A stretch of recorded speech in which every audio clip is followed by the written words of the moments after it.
Hello everyone, सुबह की राम राम आप सभी लोगों को। तो मैं बहुत दिनों बाद आज ये वीडियो लेकर के आई हूँ आप लोगों के सामने।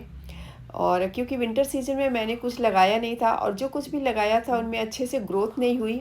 मेरी कुछ तबीयत भी नहीं सही थी और मैं ध्यान नहीं दे पाई। और तो इस समय तो काफ़ी मौसम चेंज हो गया है, गर्मी का सीज़न आ गया है। ये जो गर्मियों वाले फ्लावर हैं बोगनवेलिया, इनमें अच्छे से फ्लावरिंग भी होने लगी है, ब्लूमिंग होने लगी है। मैंने प्रूनिंग की थी इनकी फरवरी मंथ में और कुछ कटिंग्स भी मैंने लगा के रखी हैं, 2 से 3 कटिंग। उनमें भी अच्छे से ग्रो हो गई है। लगभग 1 साल की हो चुकी हैं ये कटिंग्स। तो छोटे छोटे पॉट्स में लगी हैं, तो इनको हमें अब बड़ा पॉट दे देना चाहिए। इस साइज़ के पौधों के लिए 10 से 12 इंच का पॉट सही रहता है। तो मैं आज इन दोनों कटिंग्स को ट्रांसप्लांट करूँगी जो कि छोटे छोटे से पॉट में लगे हैं। इनको अब बड़ा पॉट दे देना चाहिए।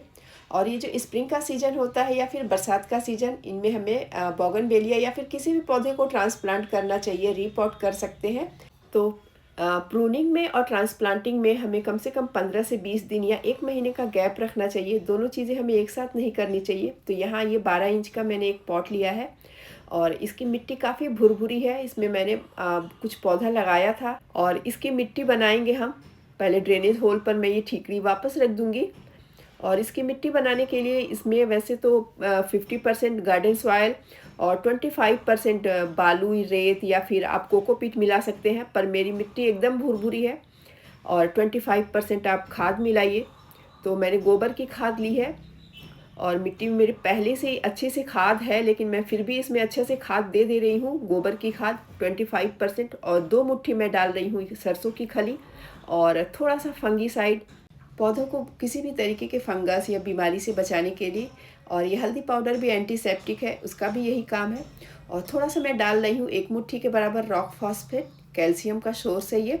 आप चाहे तो बोन मील डाल सकते हैं अगर आप यूज़ करते हो तो। और 2 मुट्ठी डालूँगी मैं राख, ये कोयले की लकड़ी की राख है। और इन सारी चीज़ों को अच्छे से मिक्स कर देंगे। और ये जो बड़े बड़े टुकड़े दिख रहे हैं मिट्टी के या फिर खाद के, इनको भी अच्छे से इसको फोड़ते चलेंगे, मिट्टी एक बराबर भुरभुरी सी हो जाए। और तो मिट्टी को अच्छे से मिक्स करने के बाद इसको हम फिल कर देंगे पॉट में और उसके बाद ट्रांसप्लांट करेंगे। तो ये बोगनवेलिया का जो प्लांट है, सूरज की भरपूर रोशनी में अच्छे से खिलने वाला गर्मियों का बहुत ही अच्छा फ्लावरिंग प्लांट है। और इसका रेस्टिंग पीरियड होता है विंटर में, इसका रेस्टिंग पीरियड होता है, यानी कि ये पौधा डोरमेंसी में चला जाता है। तो कोई भी पौधे को ट्रांसप्लांट या रीपॉट हमें उसके ग्रोइंग पीरियड में ही करना चाहिए। तो चलिए इसको अभी हम इसमें ट्रांसप्लांट कर लेते हैं। तो बहुत संभाल करके इसको निकालेंगे, इसके रूट्स जो भी हैं डिस्टर्ब ना होने पाए। देखते हैं इसमें कैसी रूटिंग हो रखी है। अच्छे से पीछे से टैप टैप करते हुए, ये देखिए कितना अच्छा सा इसका रूट डेवलप हुआ है। और इसकी मिट्टी के साथ ही, इसकी जड़ों के साथ ही इसको अच्छे से इसमें फिक्स करेंगे। और बाकी जो मिट्टी है सारी उसको हम फिल कर देंगे। और इसको अभी हम कुछ दिन शेड में ही रखेंगे। वैसे ये सन लविंग प्लांट है, इसको अच्छे से भरपूर सूरज की रोशनी चाहिए, इसको अच्छे से सनलाइट चाहिए होता है इसमें फ्लावरिंग के लिए। तो अगर आप भी ये बोगनवेलिया का पौधा अपने घर लाना चाहते हैं तो ये परफेक्ट टाइम है। स्प्रिंग सीजन, समर सीजन या फिर रेनी सीजन सही रहता है। और ये बहुत ही हार्डी प्लांट है, बहुत ज़्यादा केयर भी नहीं मांगता। पानी इसमें तभी देना होता है जब इसकी मिट्टी ऊपर की सूखी हो। तो फिलहाल तो अभी ट्रांसप्लांट किया है मैंने, तो इसमें पानी देना है। और पानी देने के बाद इसको रखेंगे हम शेड में। तो अभी इसको रख देंगे शेड में। 2 से 3 दिन के बाद मैं इसे फिर से सनलाइट में रखूँगी।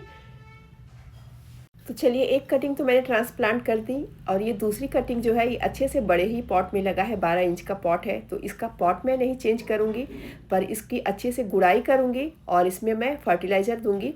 और ये देखिए पोर्चुला का इसमें निकल आया है, तो मैं इसको किसी और जगह ट्रांसप्लांट कर दूँगी। और जब मैंने कटिंग लगाई थी तब इसमें कोई फर्टिलाइज़र नहीं दिया था, क्योंकि उस समय फर्टिलाइज़र की ज़रूरत नहीं होती है। बालू में या फिर आप भुरभुरी सी मिट्टी में इसको लगा सकते हैं कटिंग को। और कटिंग जब अच्छे से ग्रो हो जाए उसके बाद उसमें आप उसको ट्रांसप्लांट कर दीजिए या फिर उसमें अच्छे से फर्टिलाइज़र दे दीजिए। तो जितनी पॉसिबल हो सके मिट्टी मैंने खाली कर ली है। और देखिए मिट्टी एकदम भुरभुरी है, तो जड़ों को बचाते हुए मिट्टी को हम खाली कर लेंगे। पॉट में अच्छे से जगह बना लेंगे ताकि हम फर्टिलाइज़र इसमें दे सकें। फर्टिलाइज़र में मैं वही गोबर की खाद में थोड़ा सा मिला रही हूँ। थोड़ा सा मिक्स की है मैंने हल्दी थोड़ा सा नीम खली और थोड़ा सा फंगीसाइड अच्छे से मिक्स करेंगे। खाली किया हुआ जो स्पेस है उसमें हम खाद डाल देंगे और ऊपर से फिर यही सारी मिट्टी हम उसमें फिल कर देंगे। और गुड़ाई करके खाद देने का यही रीज़न होता है कि फर्टिलाइज़र अच्छे से खाद में मिक्स हो पाए। बाकी ऊपर से प्लेन मिट्टी मिट्टी एकदम प्लेन भी नहीं है, इसमें भी थोड़ी सी खाद मिक्स है। अच्छे से इसको फिल कर देंगे और इसको शेड में रखने की ज़रूरत नहीं क्योंकि इसे हमने ट्रांसप्लांट नहीं किया है। और फिर भरपूर पानी दे देंगे और दोबारा से पानी हम तभी देंगे जब ऊपर की मिट्टी सूखी हुई हो।